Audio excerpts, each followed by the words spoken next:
Վարդանյան երեք կարծիք Մինասյանն ասել էր, որ նաև գլխավոր դատախազին հրավիրելու ոչ միայն այս նախագծի հետ կապված, այլ նաև լսումներին։ Դուք ինչ հույս ունեք, գլխավոր դատախազը կգա եւ պարզաբանումներ կտա խորհրդարանում, թե եւ պատասխանել են արդեն ձեզ, թե ոչ լսումների համար։ Պատասխանի հետ կապված այս պահին դեռ ինֆորմացիա չունեմ, հրավերը այո կլինի, բայց ինքս սա իմ անձնական կարծիքն է, այսպես որևէ հույս չունեմ, որ գլխավոր դատախազը ներկա կլինի լսումներին եւ կտա պարզաբանումներ, որովհետեւ գլխավոր դատախազը ըստ էության մեկ անգամ արդեն եղավ ազգային ժողովում, երբ միջնորդություններ ներկայացնում անձեռնխելիությունից զրկելու եւ խափանման միջոց կիրառելու հետ կապված եւ այդ ամբիոնից ներկայացրեց խեղաթյուրված ինֆորմացիա եւ չեմ հավատում, որ հաջորդ, այսինքն այս լսումների ընթացքում գալու է որպեսզի շտկի իր կողմից ներկայացված խեղաթյուրված ինֆորմացիան։ Լսումներին իհարկե հրավիրելու ենք նաև միջազգային կառույցների ներկայացուցիչների, որովհետև տարօրինակ կերպով միջազգային կառույցները շատ իներտ են այսօր Հայաստանի Հանրապետությունում տեղի ունեցող ժողովրդավարության դեմ ոտնձգություններին, այնպես որ սպասենք պատասխաններին։ Այս հայտարարության հիմնական ինչ է հիմքում դրել, այսինքն ինչ խնդիրներ կան խաղաբանտարկյալների հետ կապված կոնկրետ թվեր եւ այլն, եւ հիմնական ինչ հարցեր։ Հայտարարության մեջ ուրեմն արծարծվում է քաղբանտարկյալների խնդիրը, ինչպես նաև իրավական համակարգի հետ կապված բացթողումները, որոնք բերում են անձանց քաղբանտարկյալ ճանաչելու կարգավիճակին։ Թվերը պետք է հայտարարության մեջ այսպես կոնկրետ թվեր չենք նշել, որովհետև այդ թվերը պարբերաբար փոփոխվում են, մինչև հայտարարությունը պատրաստելը օրինակ դեռ կալանավորված չէին Վազգեն Սաղաթելյանը եւ Նարեկ Սամսոնյանը, հետեւաբար այսպես պարբերաբար այդ թվերը փոփոխության է ենթարկվում, բայց ես պետք է նշեմ, որ 60-ից ավել անց այս պահին ենթարկվում է քրեական հետապնդման քաղաքական դրդապատճառներով եւ գրեթե 40-ը այս պահին կալանքի կամ տնային կալանքի տակ է, որը եւս խափանման միջոց է եւ ազատության սահմանափակում։ Տիկին Վարդանյան, երեք տեսեք խափանման միջոցներ բավականին փոխվեցին Դավիթ Գալստյանի դեպքում, Արա Ռոստոմյանի դեպքում, այսինքն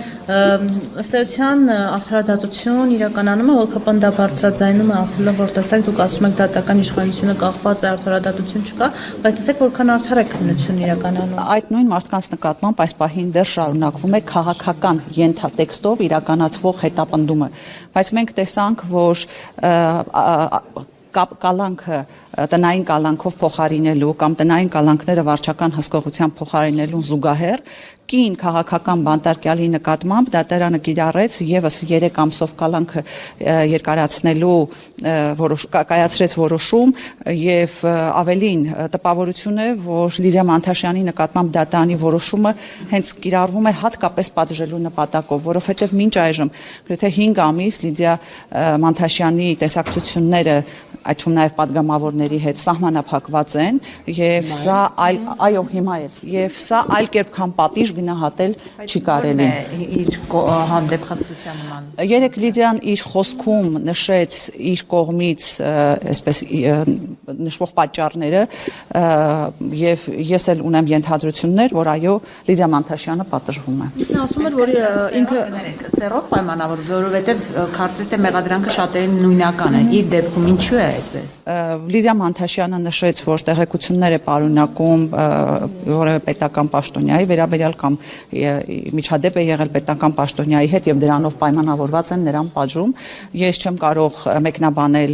Լիդիա Մանթաշյանի խոսքերը, կարծում եմ ինքը ունի հիմքեր այդպիսի ուրեմն պատճառաբանություններ բերելու եւ իսկ իմ համոզմունքը մնում է այն, որ Լիդիա Մանթաշյանին դատարանը պարզապես քաղաքական իշխանությունների հրահանգով պատժում է։ Տիկին Վարդանյան, այս հատկապես ասալը Բագրատ Սրբազանի գործի դեպքում մենք հիշում ենք այդ աղմուկը, ահաբեկչություն եւ այլն, հետո իհարկե պարզվեց, որ այդ ձայնագրությունները այսպես մոնտաժված են եւ այլն, եւ հիմա երբ տեսնում ենք օգոստոսին է կարծես մեկնարկել, հիմա ինչ որ այսպես տնային կալանքների է գնում վարչական մասնակիցներին այդպես մեծ աղմուկով այդ գործը եւ այլն։ Այստեղ դուք նաեւ այս ընդդիմության կողմից, հանրության կողմից այս ճնշման արդյունք չեք համարում եւ այդ դիզոնանսը, ահաբեկչություն եւ հիմա այսպես շատ արագ Երևանիսը դրա մասն էր խոսում հերթով տնային կալանքները փոխվում էին, վարչական վերահսկողություն, այստեղ այս տարբերություն դուք չեք տեսնում։ Ես այստեղ երկու պատճառ եմ տեսնում։ Պատճառներից առաջինը կայանում է նրանում, որ այս գործը այնքան դատարկ է, այնքան սին է, ջուր, փուչիկ, ոնց ուզում եք անվանեք, որ այս պարագայում նույնիսկ դատարանը համոզված չէ, որ կարողանալու է այսպես ապացույցները բավարար են լինելու որոշում կայացնելու համար, դա իմ գնահատականն է եւ հաջորդը իհարկե հանրային դժգոհությունը, հանրային ճնշումը իր արդյունքը տալիս է, բայց եկեք չմոռանանք, խափանման միջոցները փոփոխվում են, ոմանց նկատմամբ կալանքը փոխվում է եւ դառնում է տնային կալանք, մյուսներին վարչական հսկողություն, բայց քրեական հետապնդումը այս անձանց նկատմամբ շարունակվում է։ Այսինքն այս մարդիկ ստիպված են մասնակցել մի դատավարական ֆարսի, որը իրավական որևէ հիմնավորում չունի։ Տիկին Վարդանյան, կան այսպիսի մեկնաբանություններ, ասում են ընդդիմությունը, որը կարծում է հիմա Փաշինյանի իշխանությունը մարդկանց քաղաքական հայացքների պատճառով է բանդարտում եւ իրենք էլ հետեւողականորեն բարձրաձայնում են այդ մասին, ասում են արդյոք պատրաստ են նրանք այս հարցը առավել արդյունավետ առաջ տանելու համար ընդունեն եւ ներողություն խնդրեն, որ օրինակ նաեւ նախկինների օրոք են եղել քաղբանտարկյալներ, հարցս հետեւյալն է, Հայաստան դաշինքը պատրաստ է քաղաքական գնահատական տալ, որ Ռոբերտ Քոչարյանի օրոք եւս եղել են քաղբանտարկյալներ։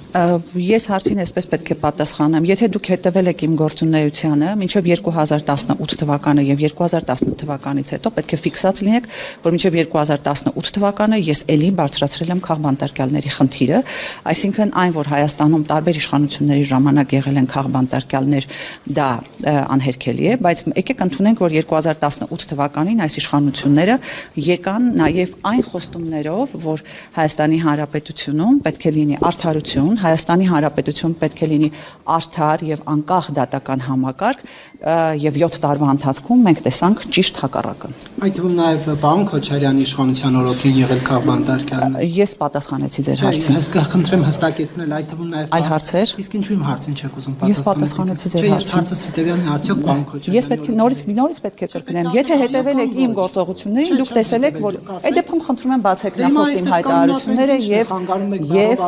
ես խնդրում եմ բացեք իմ նախորդ հայտարարությունները, որոնք եղել են մինչև 2018 թվականը եւ հետևեք այդ հայտարարություններին։